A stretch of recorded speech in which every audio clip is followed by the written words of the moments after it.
raise their hand I for was me. 4. Use subtraction to get to the number 1. Who else? Anybody else? Okay. I'll be 3. You can use multiplication to get to Okay. the number 1. I need one other person. A division to get to the number 1. Okay? You all know your homework here? All right. Go ahead. Use math or use addition to get to number 1. -1 was 2. Ooh.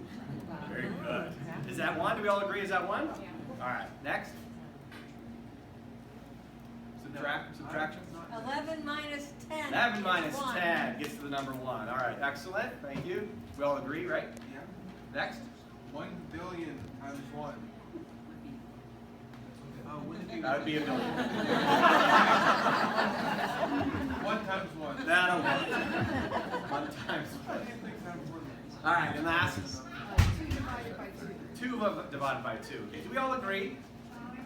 Which one of those is correct? They're all correct. Didn't they all get to the same answer? So this is spirituality, okay? Buddha calls it the Kalama Sutta. There's many different pathways to get to the same answer.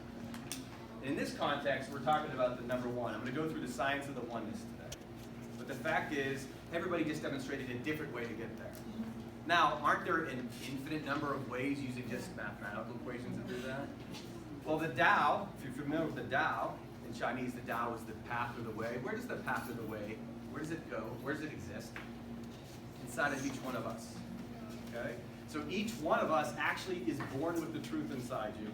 Just like you had to come up with an equation, Bobby had to work a little harder than most, but to get to his answer, the answer was in there, wasn't it? Okay. Now Russian, please. Could you give me a word in Russian that nobody else would know? Самолет. Самолет. Anybody ever heard that before? No. What does it mean? Plane. Plane? Airplane. Airplane. Okay, so can you spell that for me? S-A-M-O-L-E-T.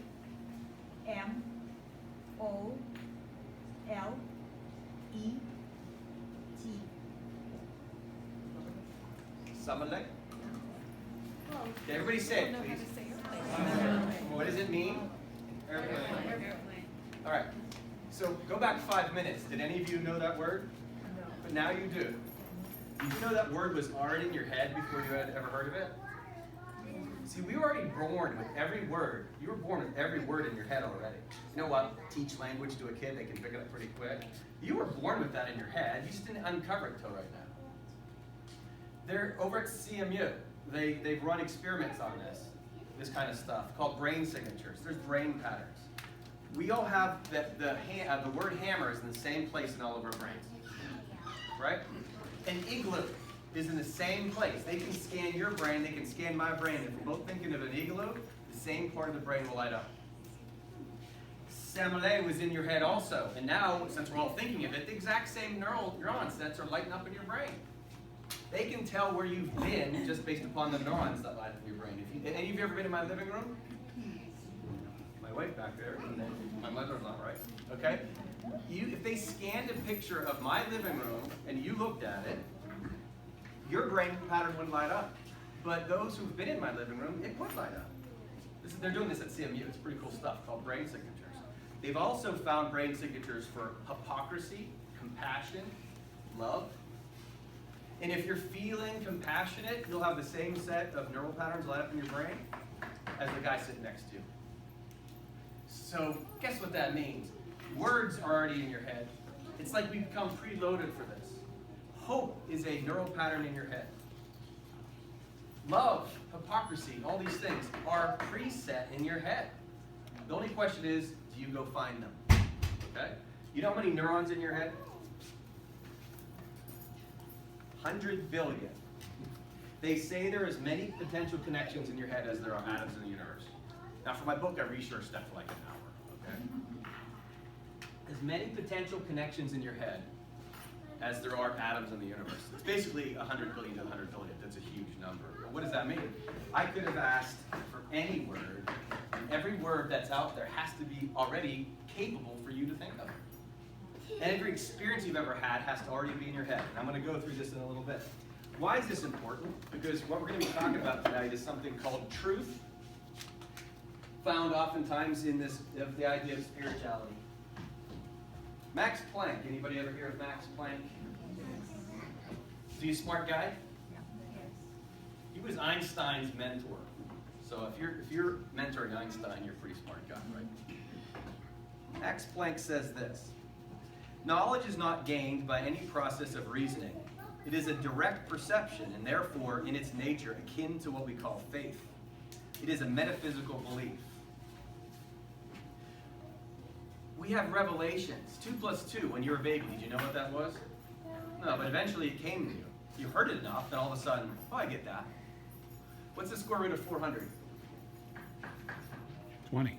There you go. Takes a little longer for a more complicated equation. If I gave you a more minus 2 plus, or minus 1 plus 2, that's a little more complicated than you had to make it.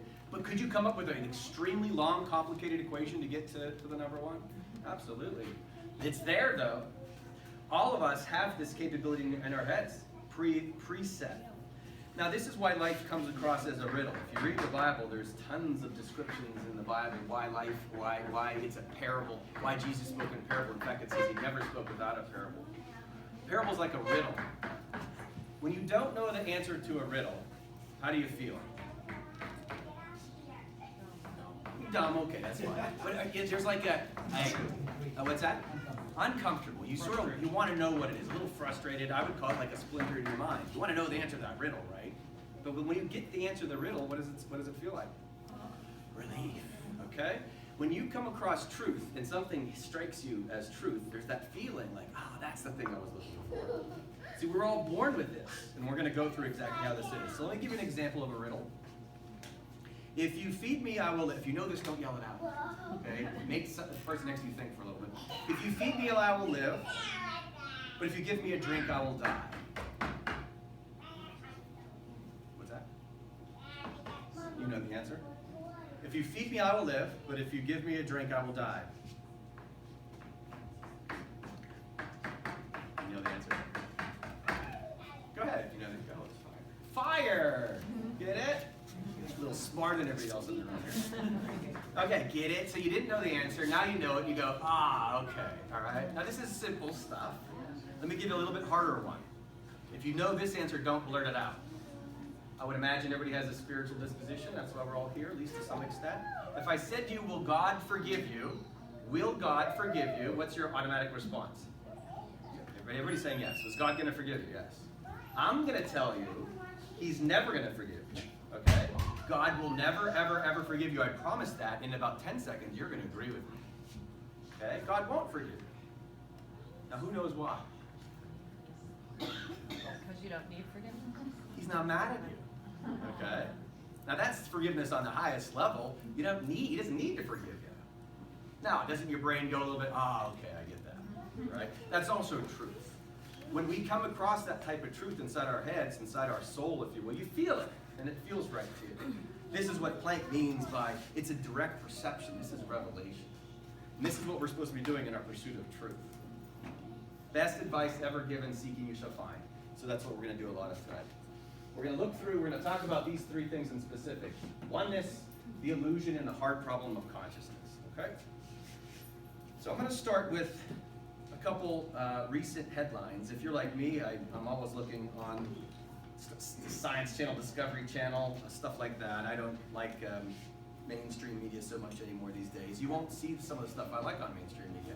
But if you go Google this stuff, you'll find plenty of it, especially this year. Well, not this year, last year.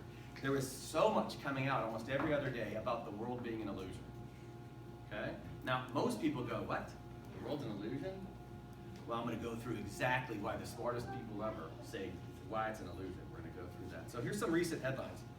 This is from nature.com. Simulations back up the theory that the universe is a hologram.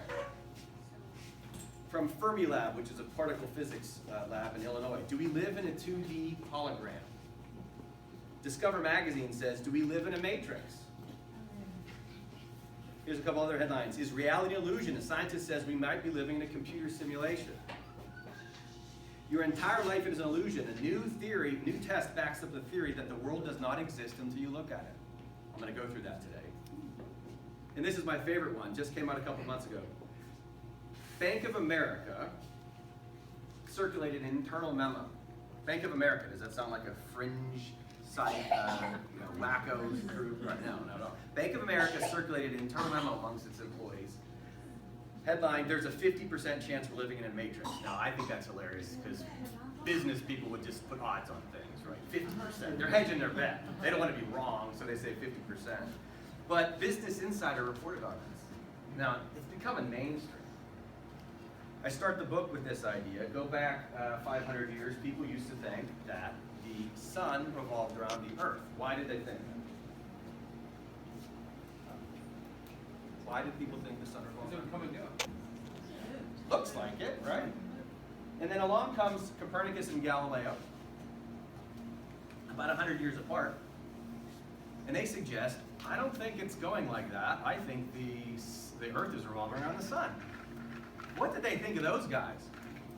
Quack jobs. Totally nuts, right? In fact, Galileo was jailed for a while. So this is the 1500s, 1600s. How long did it take before the rest of humanity caught up with the idea that the sun was not revolving around the earth? Yeah, and I like to say, how would you like to be the last one to figure that out? Right? Somebody somewhere out there probably said, wait a minute. You you just found that out tonight, didn't you?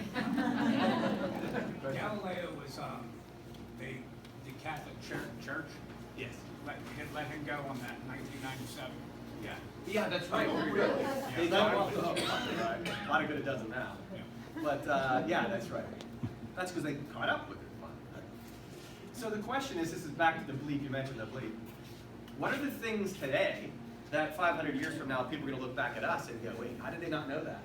How did they not know that? See, I think this illusion stuff that we're about to go through needs to be taught in first grade.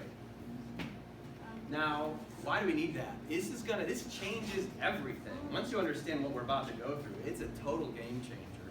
Now, if you were a farmer back in the day when they figured out that the sun's not revolving around the earth, does it really change your life much?